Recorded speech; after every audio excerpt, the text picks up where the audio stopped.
I'm Marc Bashoor. I'm the fire chief for Prince George's County, Maryland Fire and EMS Department. It started in this business 32 years ago. Prince George's County Fire and EMS Department is a very complex combination fire and EMS department. Combination meaning paid and volunteer. We are the largest combination fire and EMS department in the United States and arguably the busiest. 57th Avenue was a turning point for Prince George's County Fire and EMS Department. A turning point not only in our safety culture, but in our beliefs and in our understandings of fire flow and flow paths. Prior to 57th Avenue, it was science. After 57th Avenue, it was reality. And what we found that day, which was oddly enough at 9:11 p.m., so at 9:11 p.m. on February 24th, 2012, multiple 911 reports for a house on fire. Multiple addresses given. So firefighters didn't have an accurate picture from the 911 response. They also had multiple reports that the house was vacant, but those reports were never articulated to the responding crews.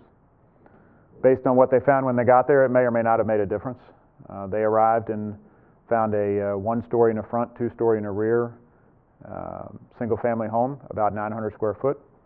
Fire showing from the Bravo and Charlie side of the house with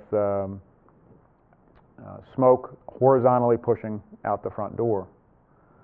The part that we haven't talked about yet is kind of at the same time that wind-driven fires were being evaluated in New York City and in Chicago and in other places. This was a red flag warning day from the National Weather Service.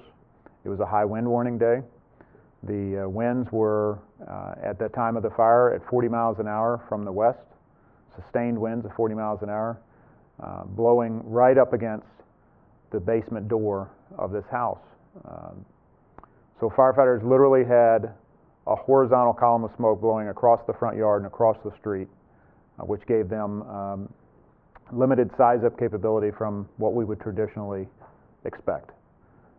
What they did see, and the helmet cam video that one volunteer was wearing shows, is fire issuing from, with good intensity, issuing from the Bravo window of the basement level.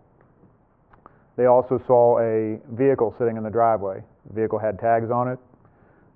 To them, I think a reasonable assessment was that this was an occupied home, and they were going in to, especially without the information from 911, to them this was an occupied home. They were going in to do search and attack the fire. They were also doing what they were trained to do with respect to what our operating procedures were at the time, and that was front door and protect the stairs. That's been what we've done for our lifetime, and everything we've been trained to do, everything we know, everything we believe in. One anomaly about this particular house, when the first engine and first truck crew, they got to the front porch together. They suited up, SCBA together. The truck crew went in ahead of the engine crew. Those two guys, the two interior guys from the truck crew, forced the door and went in. This was a left swing door, which doesn't really mean anything except that it was non-traditional in that the positioning of the door as a left swing opened it into the middle of the living room as opposed to up against a wall. So when it opened up to the left, the fire was coming from the left up the basement steps. Opening that door created the flow path that fire needed. The wind was driving it. Now the flow path was created. It brought that column of fire up the steps from the basement, hit that front door, and as those two guys went through, that flow path hit the door, it slammed the door shut behind them. It basically swallowed them up into the fire. That energy had nowhere to go but down to the floor.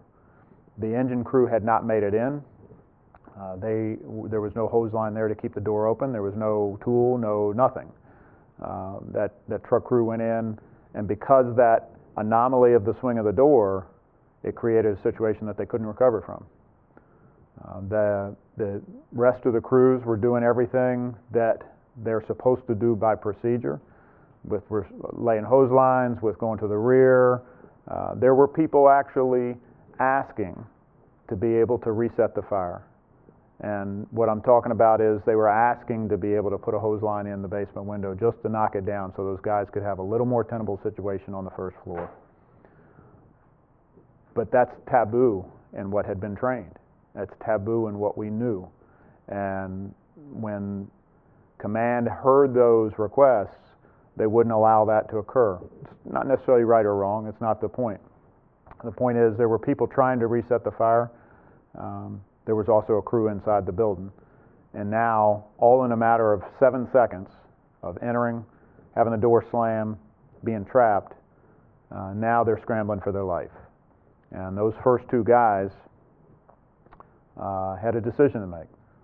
And it wasn't a big decision. It was a decision to get out or die. And the one crew member was able to jump out the window in the front of the house, basically a big picture window. He was able to jump out that window. He tried to pull up the other more seriously injured firefighter, but he couldn't. So between him and the crew that was still at the front porch, they opened that door again and pulled the firefighter out using tools and SCBA, and they pulled him out into the front yard. Keep in mind this was still a horizontal thermal column coming out the front. In the end, 7 firefighters laid in beds at the MedStar burn unit. 2 of them serious, life-threatening injuries. The whole time, we still got people there trying to put this fire out. And ultimately, the fire did go out. We had, by the time it was over, 8 engines, 4 ladder trucks, 1 rescue squad, 5 ambulances and paramedic units, untold number of command vehicles that were all there to not only put the fire out, but to try and take care of our own and make sure that we got everybody not only to the hospital, but got the families taken care of and did what needed to be done. You know, those guys were doing exactly what they were trained to do, exactly what I was trained to do 32 years ago. They were going to the front door and they were protecting the steps. At the time, I would have done exactly the same thing they would have done. I'm not going to second guess the truck crew ahead of the engine crew or any of those pieces. That was a strategic decision they made at the time based on the conditions they had, and they did what they did. Would it have made a difference for the engine to be in there with the hose line? Maybe, maybe not. In the end, what matters is that we really look at the overall bigger picture of what's going on with flow paths, and that's what we really learned. That was the first thing we really learned, was the relationship of fire flow and flow paths to the studies that NIST and UL have been doing. We've been able to take computer modeling that NIST were able to bring to the table with respect to this fire, show exactly what happened from the science of it and from the digital reenactment, show exactly what happened with that fire, show exactly what happened with that door, and show exactly what happened with those guys that got burned.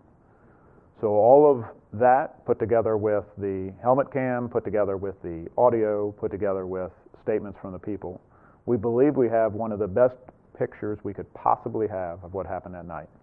And that is what's driving our change. Our change is going to drive us towards a renewed understanding of flow paths as it relates to basement fires, which we know is one of the most deadly situations that we can put our people in. We know that fire has been burning beneath a floor that firefighters have traditionally been going in on top of, and that those single-family homes, just like this one, are where we're losing most of our people. We also know from the science now, we know that if we just went in from the basement level and attacked that fire, we'll do more good and save more people and save more property by attacking it from the basement level and putting the fire out than we will by going in the front door and holding the steps. We don't need to be afraid of the science, and we need to make sure that we're respecting the safety culture that this science is helping us understand better. So we, as a department, are adopting, and we are putting our hands around the fire flow studies, and we're going to be implementing the policies and procedures that help us move forward in a safer manner. If I can save one firefighter, if I can keep one person from being burned, and if I can protect one house a little better than I did yesterday, it'll be worth it. If the leaders of the fire service can adopt the mindset that they need to lead their people where they ought to be, not where they want to be, then I think we'll be a safer fire service in the United States than we've ever been. These studies, this information is the next step and the next evolution for us to lay a path forward for the people coming behind us. The advantage that we have over the people coming before us is that we're here today. And we're here today with the tools and armed with the studies and armed with the science that the people before us didn't have.